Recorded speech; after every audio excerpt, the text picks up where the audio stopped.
Even if this rate of consumption or formation may different, consumption आणि फॉर्मेशनचा rate different असू शकतो, but रिएक्शनचा rate with respect to any of the reactant or product हा नेहमी fix असतो.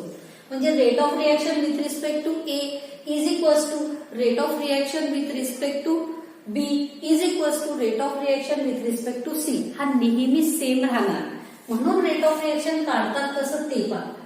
Rate of reaction is equals to हे तिन्ही पण आहे, मग हे तिन्ही आहे तर कसं लिहायचं पहा. Minus DDT of concentration of A equate करण्यासाठी जो कोएफिशियंट आहे त्या कोएफिशियंटने डिवाइड करून टाकायचं. डीडीटी ऑफ कॉन्सन्ट्रेशन ऑफ काय आहे बी, कोएफिशियंट 3 आहे तर इथे लिहायचं 1/3 इज इक्वल्स टू हे किती आहे डीडीटी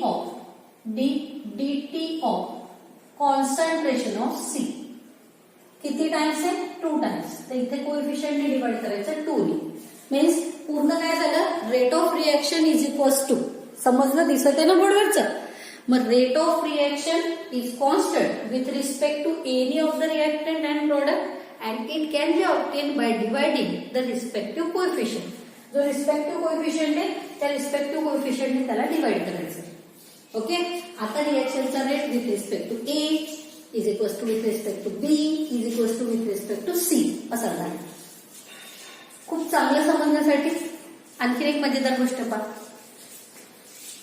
ए डिसअपिअर होऊन राहिला, कन्झ्युम होऊन राहिला, मग एच्या कन्झम्पशनचा रेट बीच्या कन्झम्पशनच्या 1/3 टाइम्स आहे.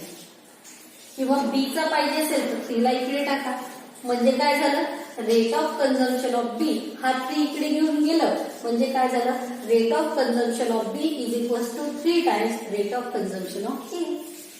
हे आता सोडवलं तर हे पहिलं वाक्य भेटते आपल्याला. ठीक आहे, आता पहिलं आणि तिसरं पहा. Rate of formation of C हा 2 डिवायडेशन मध्ये इकडे जाऊन मल्टिप्लाय, मग rate of formation of C is 2 times rate of consumption of A. समजलं. तिसरं काय करायचंय rate of formation of C, rate of formation of C तर याला या साईडला घेऊन जावं लागेल तुम्हाला, या साईडला घेऊन जावं लागेल. मग याला या साईडला घेऊन गेलं तर 2/3 times rate of consumption of कोणाच्या कन्झम्पशन आला तो बीच्या. 2/3 times rate of consumption of B असा त्या पूर्ण याचा अर्थ आहे. तर रेट ऑफ रिएक्शन कसं काढतात समजलं का तुम्हाला. मग rate of reaction whatever it may be the rate of formation or consumption but rate of reaction is always constant. Rate of reaction जो असतो तो काय असतो नेहमी ऑलवेज कॉन्स्टंट. तर आता तुम्हाला आणि तो कसा करतात तर जे पण कोएफिशियंट आहे त्या कोएफिशियंटने तिथे डिवाइड करायचंय. सगळ्यात आधी आता तुम्ही स्क्रीन पॉज करा आणि बोर्डवरचं लिहून घ्या.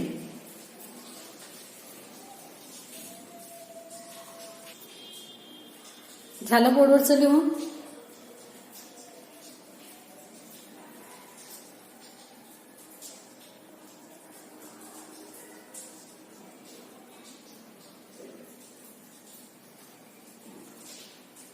एक जनरल लिहू पहा आपण. इन जनरल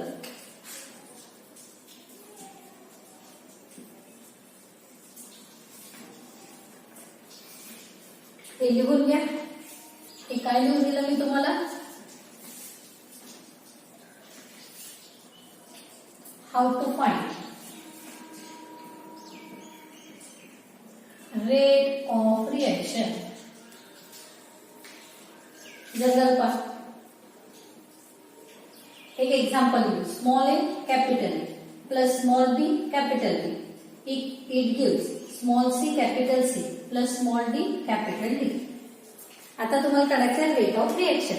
तर rate of reaction is equals to rate of reaction is equals to A आणि बी रिएक्टंट आहे तर ए आणि बी ला कोणती साईन लावायची मायनस, म्हणून इथे काय लिहिणार minus DDT of concentration of ए.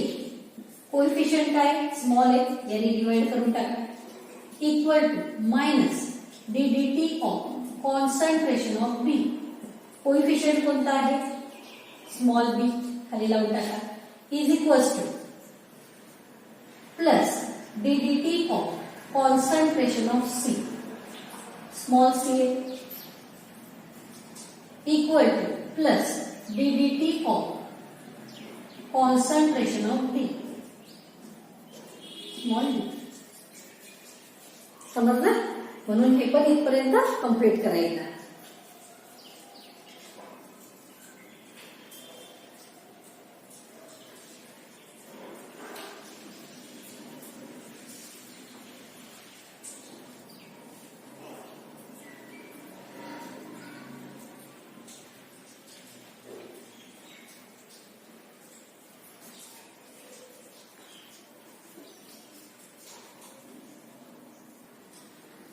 एक पॉइंट थोडा रिवाइज करू आपण. सी आणि बी मधलं रिलेशन एकदा परत रिवाइज करू. जेव्हा 3 मोल्स बी कंझ्युम होतो तेव्हा 2 मोल्स सी फॉर्म होतो. म्हणजे बी जास्त यूज होऊन राहिला, सी कमी फॉर्म होऊन राहिला. आता इथे तुम्हाला काढायचंय rate of consumption of B.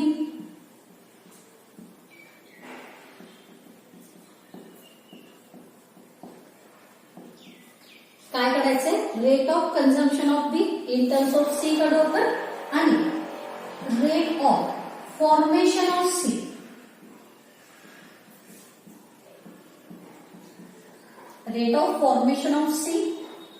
Is equals to. आता पहा, rate of formation of C साठी काय करू आपण? याला 3 ने डिवाइड करून टाकू. 3 ने डिवाइड केलं तर याला पण 3 ने डिवाइड करायचं. ए ला विसरून जा. आता काय लिहिलं? Rate of formation of C. C किती फॉर्म होऊन राहिला? तर बीच्या हे 3 कॅन्सल झालं. बी 1 मोल आहे, बरोबर आहे. पण बी जेव्हा 1 मोल बनतो तर सी किती बनवून राहिला? 2/3 टाइम्स. म्हणून इथे लिहिणार 2/3 times ddt of formation of B.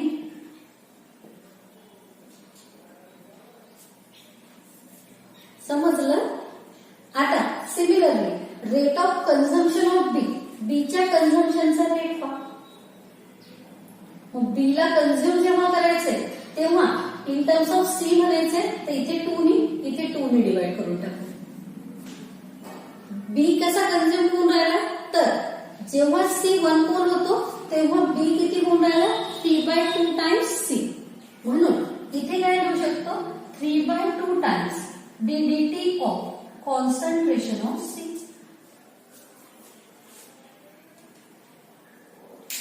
Madam तुम्ही आधी कसं सांगत होते, आता असं सांगून राहिले, तर मी एकदा परत क्लिअर करून सांगते तुम्हाला.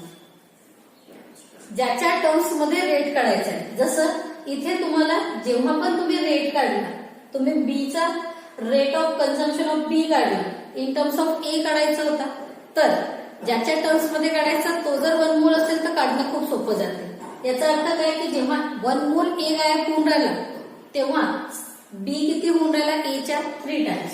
म्हणून 3 टाइम्स ए च्या 3 टाइम्स. मग हे खूप तसं सोपं जाते. सिमिलरली आता तुम्हाला इथे काय करायचं होतं? रेट ऑफ कन्झम्पशन ऑफ बी काढायचं होतं. काय करायचं? रेट ऑफ कन्झम्पशन ऑफ बी. तर इन टर्म्स ऑफ सी लागतो ना, म्हणून सी गायब करून टाकलं तिथे. मग सी ला गायब करण्यासाठी इथे किती डिवाइड करायचं? 2 ने. मग इथे 2 ने डिवाइड केलं तर सी किती होतो? 1 मोल. म्हणून मग रेट ऑफ कन्झम्पशन ऑफ बी जेव्हा सी 1 मोल गायब होऊन राहिला तर बी किती होऊन राहिला? 3/2. समजलं? आता जर तुम्हाला rate of formation of C काढायचं, काय काढायचं? Rate of formation of C. तर बी ला 1 मोल करा. बी ला काय करा? 1 मोल.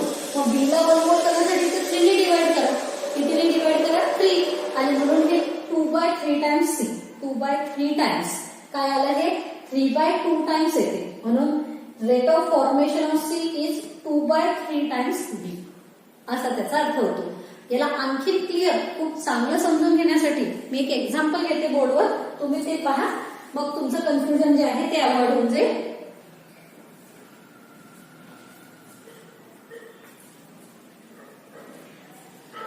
बुक मध्ये एक एक्झाम्पल दिलेलं आहे आणि त्या एक्झाम्पल साठी लिहायला सांगितलेलं आहे. लिहिलं का तुम्ही? मी हे जे बोर्डवर लिहिलं होतं ते. Write the expression for. Write the expression for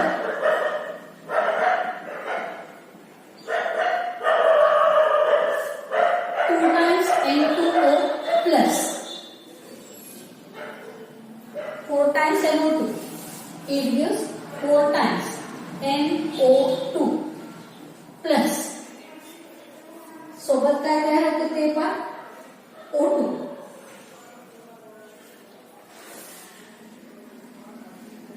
असं दिलेलं आहे तुम्हाला.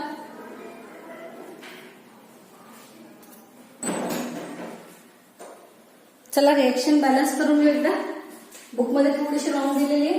रिएक्शन अशी पाहिजे 2 times N2O plus O2 it gives 4 times NO2. आपल्याला बॅलन्स नाही करायची, जशी दिली तशी लिहायची आहे, पण मी तुम्हाला बॅलन्स करून देईल. आता पहा, खूप छान मागचा जो कन्सेप्ट घेतला होता तो परत एकदा मी डिटेल तुम्हाला समजून सांगते. काय कन्सेप्ट आहे तर write the expression for rate expression लिहायचं याच्यासाठी. तर रेट एक्सप्रेशन आपण कसं लिहिणार पहा. आता रिलेशन एकदा मी समजून सांगते मग आपण लिहू. ऑक्सिजन किती कन्झ्युम होऊन राहिला 1 मोल. N2O किती कन्झ्युम होतो 2 मोल. समजलं. म्हणजे या N2O चा रेट ऑक्सिजनच्या किती झाला डबल. त्याच्यानंतर NO2 किती कन्झ्युम होऊन राहिला 4 मोल्स. म्हणजे ऑक्सिजनच्या किती टाइम्स झाला 4 टाइम्स. आता रेट ऑफ रिएक्शन घेऊ आपण. Rate of reaction is equal to rate equal to हे कन्झ्युम होऊन राहिले दोन्ही म्हणून minus DDT of concentration of N2O. Coefficient किती आहे 2 त्याने डिवाइड करायचं is equal to minus DDT of concentration of O2. Coefficient 1 ने डिवाइड करायचं काम नाही is equal to plus DDT of concentration of NO2. काय कोएफिशियंट 4 ने डिवाइड करून टाकायचं. ठीक आहे. आता फक्त ऑक्सिजनचा आणि बाकी सोबत रिलेशन पाहूया आपण. N2O चा कन्झम्पशनचा रेट ऑक्सिजनचा डबल. शिफ्ट करा इकडे वाचा ऑक्सिजनचा डबल कारण हा 1 मोल हा 2 मोल. NO2 चा कन्झम्पशनचा रेट ऑक्सिजनच्या 4 टाइम्स. NO2 च्या कन्झम्पशन फॉर्मेशनचा रेट ऑक्सिजनच्या किती टाइम्स 4 टाइम्स. समजलं. But rate of reaction is always constant. तर हे झालं आपलं एक्सप्रेशन. ओके. ध्यान देऊन एक्सप्रेशन.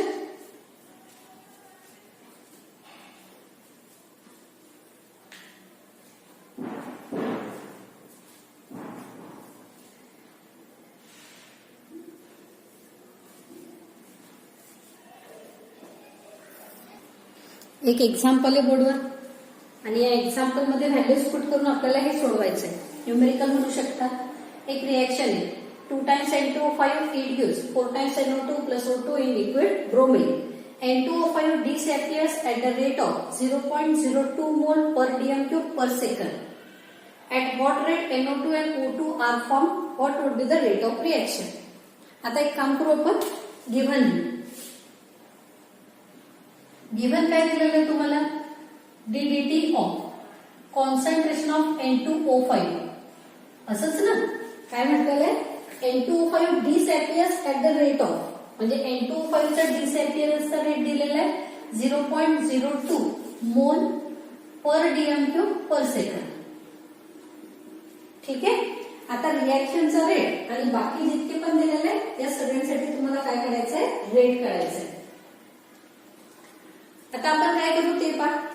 सगळ्यात आधी आपण घेऊ सोल्युशन मध्ये रेट ऑफ रिएक्शन. हे रिएक्शन गिव्हन आहे तुम्हाला 2 times N2O5 it gives 4 times NO2 plus O2 आहे दिलेलं सर. आता याच्यावरून आपण लिहू rate of reaction. Rate equal to काय आहे minus DDT of concentration of N2O5 किती आहे कोएफिशियंट 2 म्हणून याला 1/2 इज इक्वल टू हे दोन्ही प्रोडक्ट आहे म्हणून प्लस साइन राहणार तिथे प्लस 1/4 कोएफिशियंट आहे DDT of concentration of NO2 equal to plus DDT of concentration of O2. झालं. आता काय करायला सांगितलं तुम्हाला सांगितलं रिएक्शनचा रेट काढा. NO2 आणि O2 च्या फॉर्मेशनचा रेट काढा. मग NO2 आणि O2 च्या फॉर्मेशनचा रेट म्हणजे इथे 2 फाइंड मध्ये लिहू शकता. Rate of formation of NO2 symbol टाकूया. Rate of formation of NO2 म्हणजे DDT of formation of NO2 question, DDT of formation of O2 question mark. आणि आणखी विचारलं रेट. ठीक आहे ना, एकदम सिंपल आहे. मग सगळ्यात आधी काढू आपण rate of reaction. Rate of reaction equal to -1/2 DDT of concentration of N2O5. आता पाहून घ्या, मायनस साइन काय इंडिकेट करते आपल्याला, तर मायनस साइन फक्त इंडिकेट करते की डिसअपिअरन्स, रिएक्टंट कमी होऊन राहिला. रेट कधी पण पॉझिटिव्ह किंवा निगेटिव्ह नसतो, म्हणजे रेट कधी निगेटिव्ह नसतो. पण ही जी निगेटिव्ह साइन आहे ही काय इंडिकेट करते आपल्याला की हा N2O5 जो आहे हा कन्झ्युम होऊन राहिला. ठीक आहे ना. आता पहा, ही व्हॅल्यू कशाची काढली आपण, इथे आपल्याला रेट दिलेला आहे. कशाचं रेट, तर हे कन्झम्पशन असं म्हटलेलं ना. N2O5 डिसअपियर्स म्हणजे निगेटिव्ह, म्हणून मायनस डीडीटी ऑफ NO2 ची व्हॅल्यू 0.02. तर मायनस डीडीटी ऑफ N2O5 ची व्हॅल्यू 0.02 डिवायडेड बाय 2. म्हणून इथे लिहिला rate of reaction equal to 0.01 mole per DM³ per second. ना. आता काय विचारलं तुम्हाला इथपर्यंत झाल्यानंतर, रेट ऑफ डिसअपिअरन्स की फॉर्मेशन का NO2 फॉर्म होऊन राहिला. मग rate of formation of NO2 विचारला. मग rate of formation of NO2 काढणार या दोघांवरून. हे दोन उचलून घेणार आपण. सिन्स काय करायचं पहा, सिन्स याच्यावरून ना, फ्रॉम इक्वेशन 1 काय इक्वेशन 1 मध्ये दिलेलं, तर इक्वेशन 1 मध्ये हे दिलेलं तुम्हाला मायनस इथे half DDT of N2O5 is equals to 1/4 DDT of NO2. आता आपण काय करायचं, आपल्याला DDT of concentration of NO2 पाहिजे. 4 इकडे शिफ्ट करून टाका. 4 जर इकडे शिफ्ट केलं तुम्ही तर काय होणार ते पाहून घ्या. इथे लिहिते,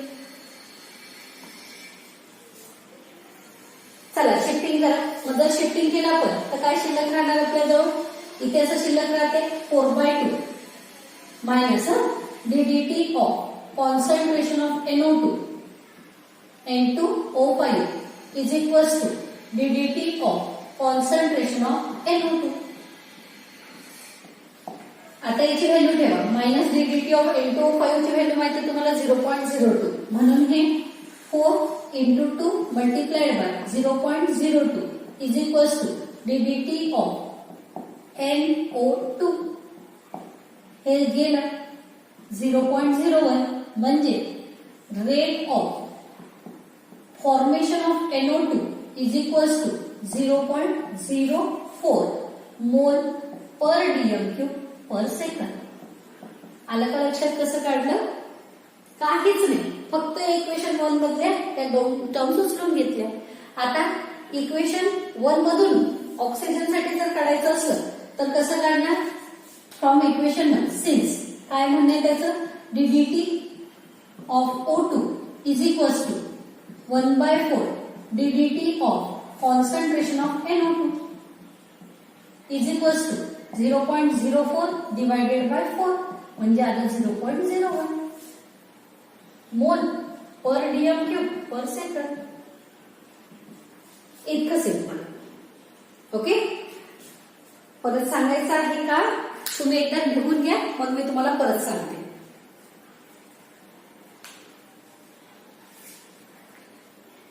पॉज करा स्क्रीन आणि एकदम व्यवस्थित लिहून घ्या. इथून स्टार्ट करा.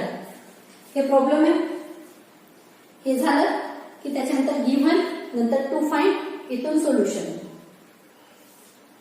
इथपर्यंत स्क्रीन पॉज करायची आहे.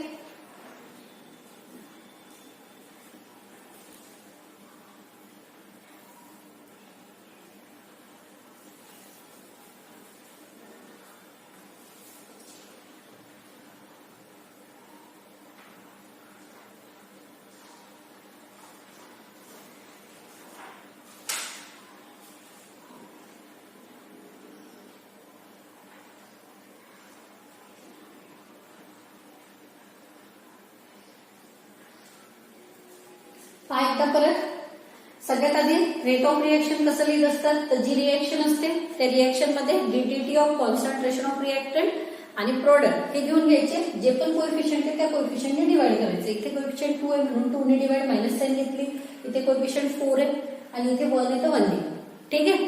आता तुम्हाला काय करायचं सांगितलं, रिएक्शनचा रेट. मग रिएक्शनचा रेट काढताना जी पण व्हॅल्यू दिलेली आहे ती उचलून सोडून घ्यायची रेट सोबत. इथे N2O5 दिलेलं होतं म्हणून N2O5 ची व्हॅल्यू पुट केली आपण. डिसॅपियर म्हटलं म्हणून मायनस साइन घेतली. मायनस साइनच्या सोबत या पूर्ण टर्मचा व्हॅल्यू 0.02 म्हणून ही आपली व्हॅल्यू आली. Rate of reaction equal to 0.01 mole per DM³ per second. त्याच्यानंतर आता तुम्हाला फॉर्मेशनचा रेट विचारला NO2 चा आणि फॉर्मेशनचा O2 चा. परत इक्वेशन 1 वर आलं. NO2 आणि N2O5 मधलं रिलेशन उचलून घेऊन घेतलं आपण. आता NO2 काढायचा आहे तर या 4 इकडे शिफ्ट करून टाकलं. मग 4ला जर शिफ्ट केलं तर मायनस साइनच्या सोबत परत याची व्हॅल्यू 0.02 ती ठेवून दिली आपण आणि याला सोडवलं.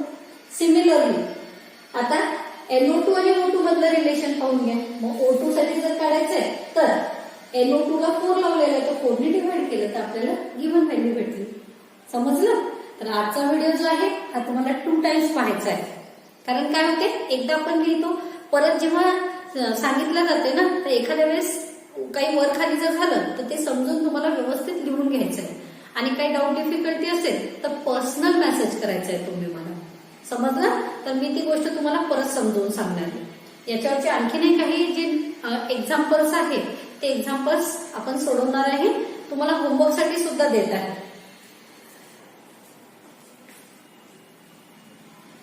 क्वेश्चन नंबर 2 मधलं फर्स्ट हे होमवर्क आहे तुम्हाला. मग आजच्या व्हिडिओमध्ये आपण इथेच थांबणार आहे.